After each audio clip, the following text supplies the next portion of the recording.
Hello and welcome to the Oil and Gas Report, brought to you by CatchCan. I'm your host, Rob Hislop. One of the things about the Global Petroleum Show being held here in Calgary this week is that it's bringing together people from all over the world. Now, the next gentleman we're going to talk to came a fair distance to get here. True. But just the country next door from Houston. Yeah. Kevin, thanks very much for joining us. Thank Kevin you. Wynn. Thank you for having me. You are the VP of Global Sales with Arc Energy. That's correct, sir. Okay. Tell us about your job and what it is that you do. Well, just a little bit on the company. Arc Energy formed roughly a year ago. There were several of us that from the rig inspection part of the industry had gotten together to, each of us had kind of an idea of how we could build a better mousetrap and offer more service to the customers for, you know, more bang for the buck, so to speak. And we got together and discussed how we would do this, put together a plan, and approached Arc Energy, who was already in business, about we becoming their rig inspection division. And meetings were held and things went good. So we got the green light from them, and we started almost a year ago to this date. We opened the doors. We started with just a few inspectors, and since then we've grown substantially. Okay. We're about to open up an office in Singapore. We have an office here with Todd Getty and some of the other guys here in Canada, and particularly in Calgary. So it's been a whirlwind. It's very busy, as most of the industry is. Yeah. And we focused on the normal things that an inspection company starts with. In the inspection of rigs, whether it be offshore or onshore, domestic or international, there's the electrical components, mechanical, well control, and safety, which is HSC, health, safety, environmental. And we go into well controls and then also into dynamic positioning for the offshore world. Okay. And we've branched out from there. Okay, but safety has become very paramount in the industry. As you and I had previously talked about, the number of people that really know a drilling rig or production equipment or whatever it may be, those are getting fewer and fewer. And you have more people coming in, and there's not the mentoring process there used to be years ago. So you have to make it up with safety inspections and with schools, and you try to fill in that gap. And all of us that have a lot of this gray hair, they're leaving the industry. Right. Well, I mean, there is a lot more when it comes to safety on the rigs now, because we've chatted with some roughnecks here this week, and they've said years ago you could show up on a rig site without your shirt on, shorts, and steel-toed boots. True. And that was it. So obviously, basic steps have been taken.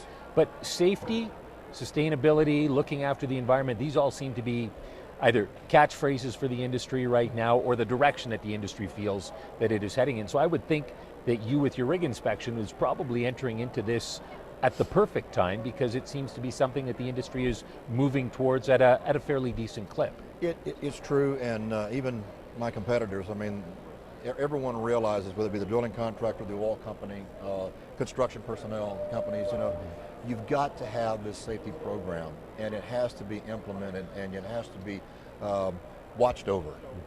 Because just because you take a new employee and you put them through all the safety training they need, they come out the other end of that and they have several pieces of paper that say, yeah, I'm safe now. After a while, you start losing that, and so the program is to keep things going and continue to be in their face and make sure that these guys are safe, because at the end of the day, everybody wants to go home, see their families, and have all their toes and fingers and everything together, It's interesting, because there's few industries, I think, that sort of a catchphrase, because I've heard that many times before, and just going, like, I want to make sure my guys get home with all limbs and all that. It's like, wow, I never had to worry about anything like that. Most of us don't. True. True.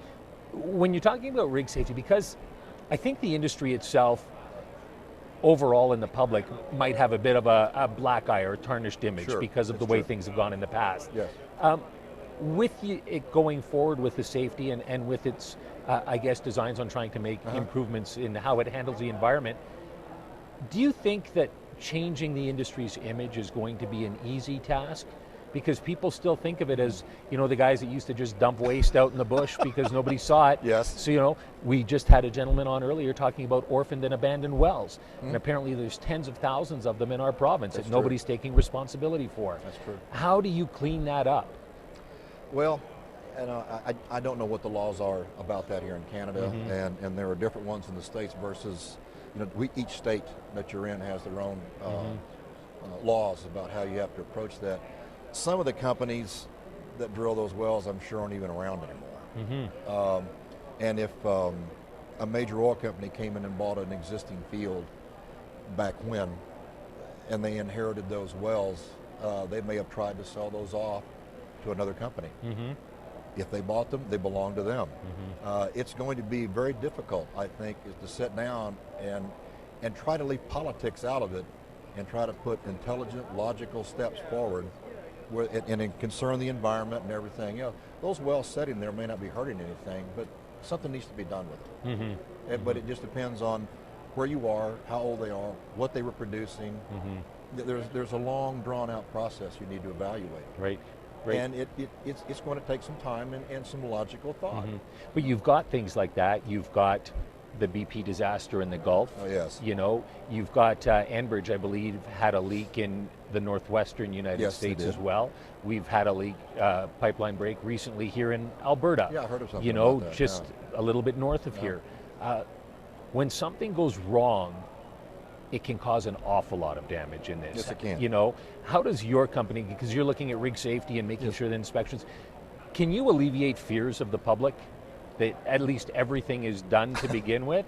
The thing is with pipelines, for instance, with leaks, there are a lot of regulations in place that you have to inspect those pipelines.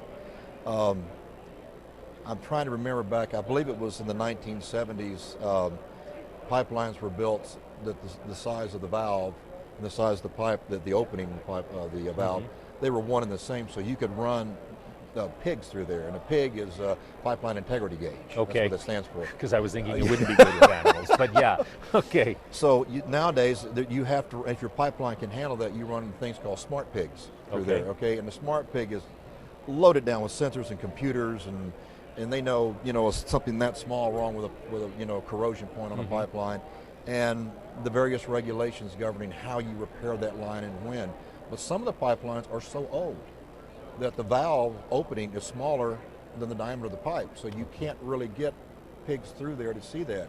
And there's other inspection criteria, but it just takes time and money, and then once you and the will in the will to obviously do it, has to be there. Yeah, there are again the HSE departments. They have like everyone else, they have a budget. And they have to inspect X number of miles of pipe per year, and they do as best they can with what they have.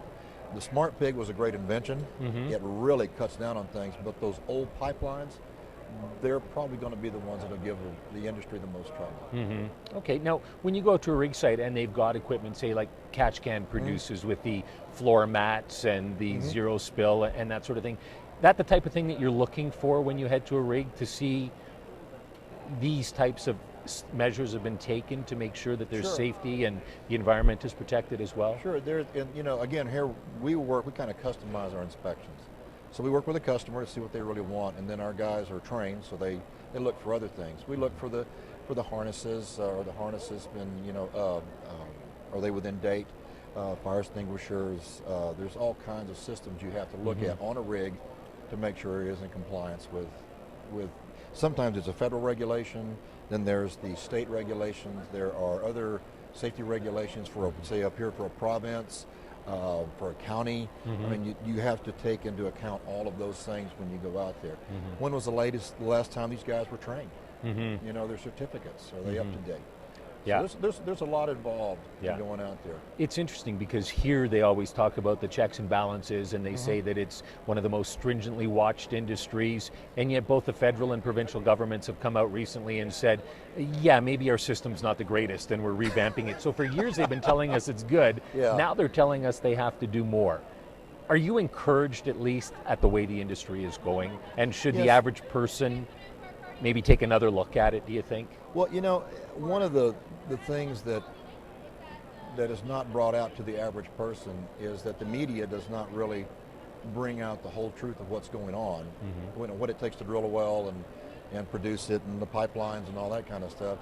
And then at the same time, I believe the oil and gas companies themselves, I've not read that much about what's going on, except in the standard oil field magazines that are out there. So I think if they were to launch a more constructive PR program, not just see how much airtime they can dominate, but something to really to get out there and educate the public, because the public's hearing one side of it, and the oil and gas companies are not really giving the whole story on stuff, and I think they could make things a little easier on themselves if they were to do that.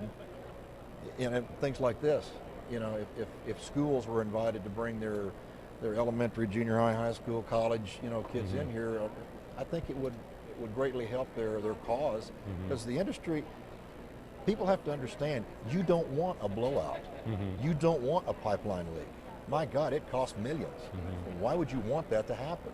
And they're doing the best they can to prevent it. But there's always new tools and new people and new, you know, companies, and you try to pull all this together. The oil companies, the engineers have quite a task in front of them to make this happen the right way. Right, Kevin, thanks very much for joining us. Well, thank you very much. I appreciate your time. Nice yes, meeting you. You've been watching the Oil and Gas Report, brought to you by CatchGan.